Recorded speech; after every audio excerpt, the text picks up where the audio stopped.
That was Johnny Blues and the Bucket Kickers with their song Arabian Fights, and this is another apologetic show with Maximus Confesses. If you're up for a show on the problem of evil, then you're in for a treat. For those of you who are curious as to what the problem of evil is, we're about to break it down to you. The Christian writer Lactantius attributes the following trilemma to the Greek philosopher Epicurus. I will paraphrase the trilemma as such.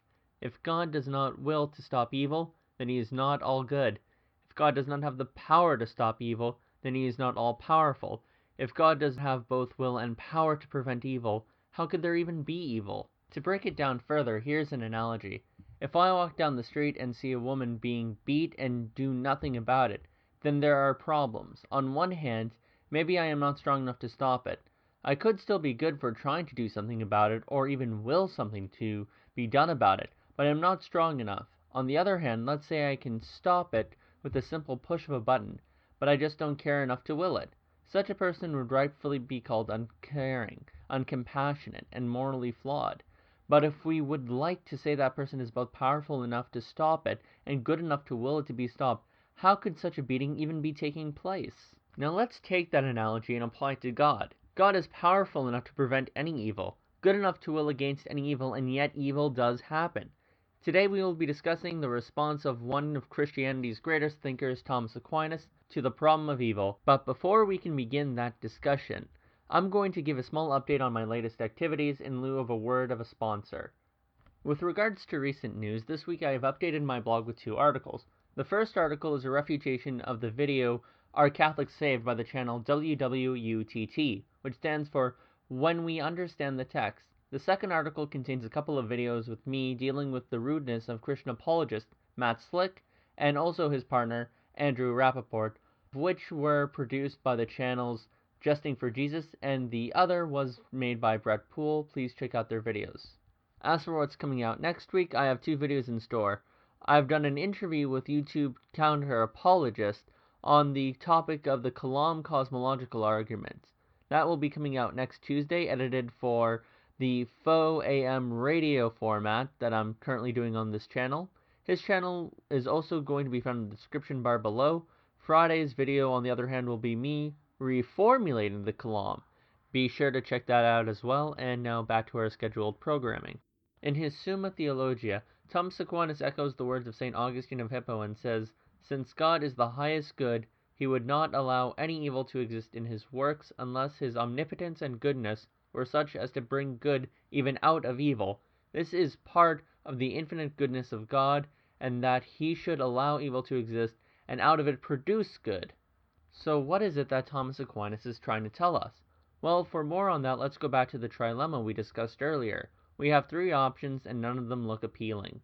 The most common approach is to take the third option, which asks, if God does have both will and power to prevent evil, how can there be evil?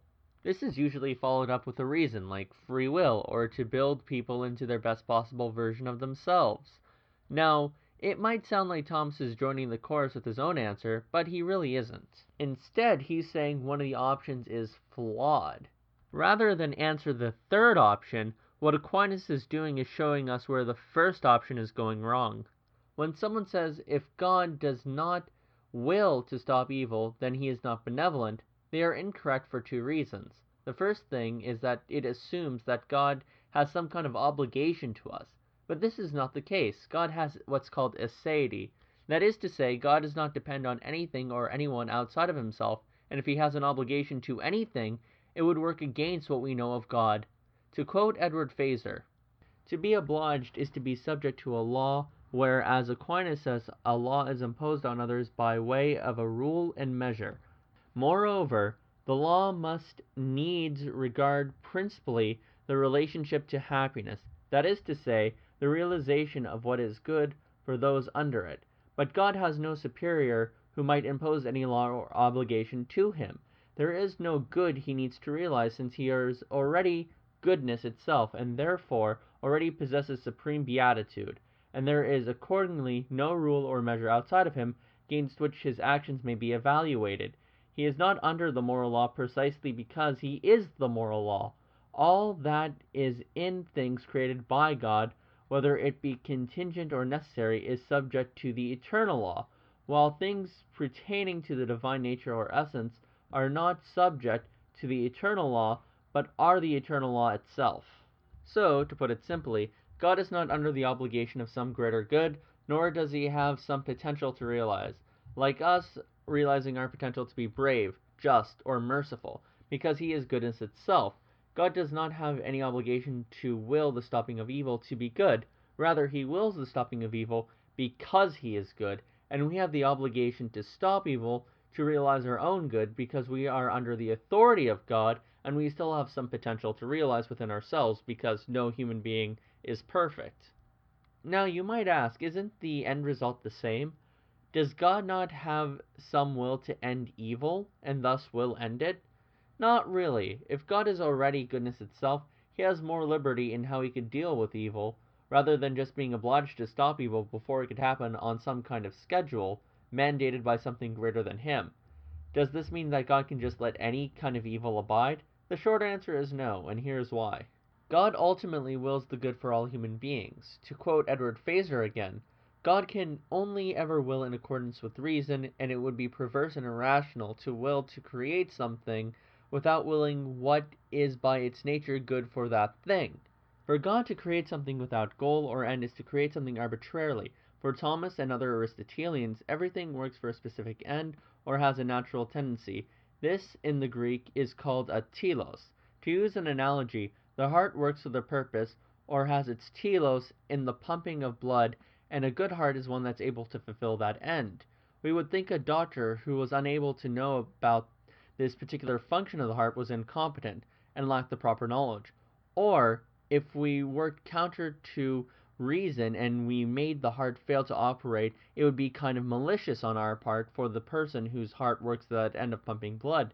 Since God by his nature lacks no goodness or knowledge, he would not create something without it being capable of obtaining its final purpose, which is its good. So going back to what St. Thomas Aquinas tells us, God can allow for evil on the condition that he could draw from it an even greater good, and do it for the purpose of his creation.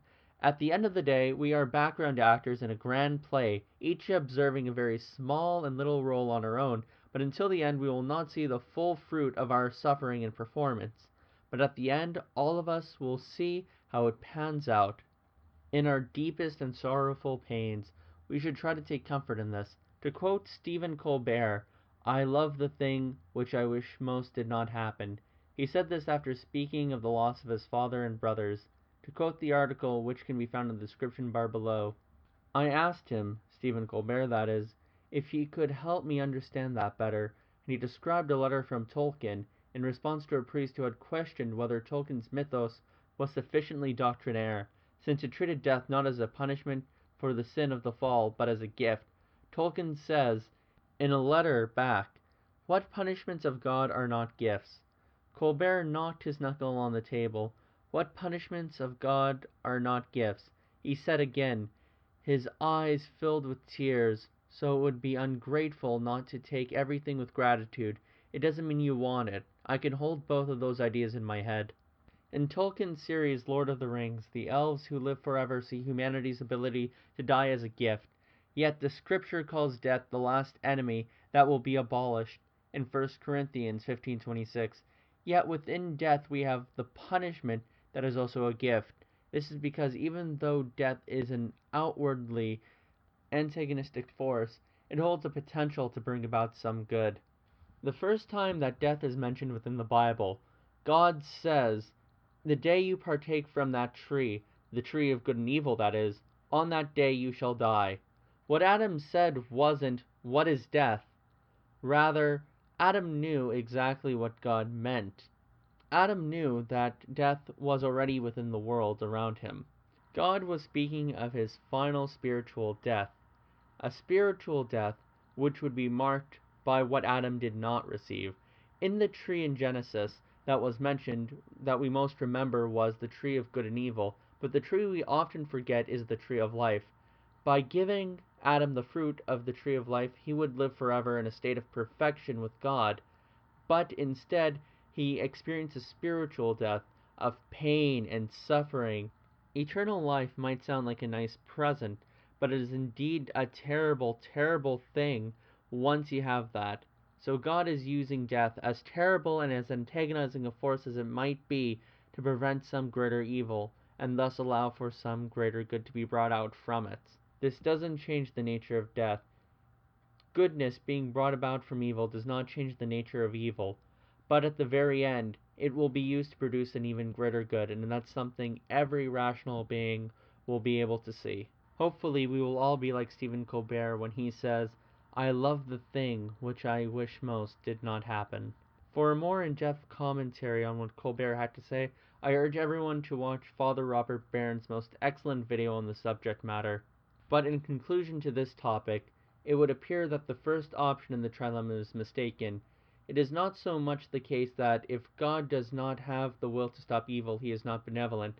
Rather, since God is benevolent to will the stopping of evil, he either will prevent it or draw from it a greater good. But until next time, may God bless. To play us out is Johnny Blues and the Bucket Kickers with their rendition of Ode to Joy.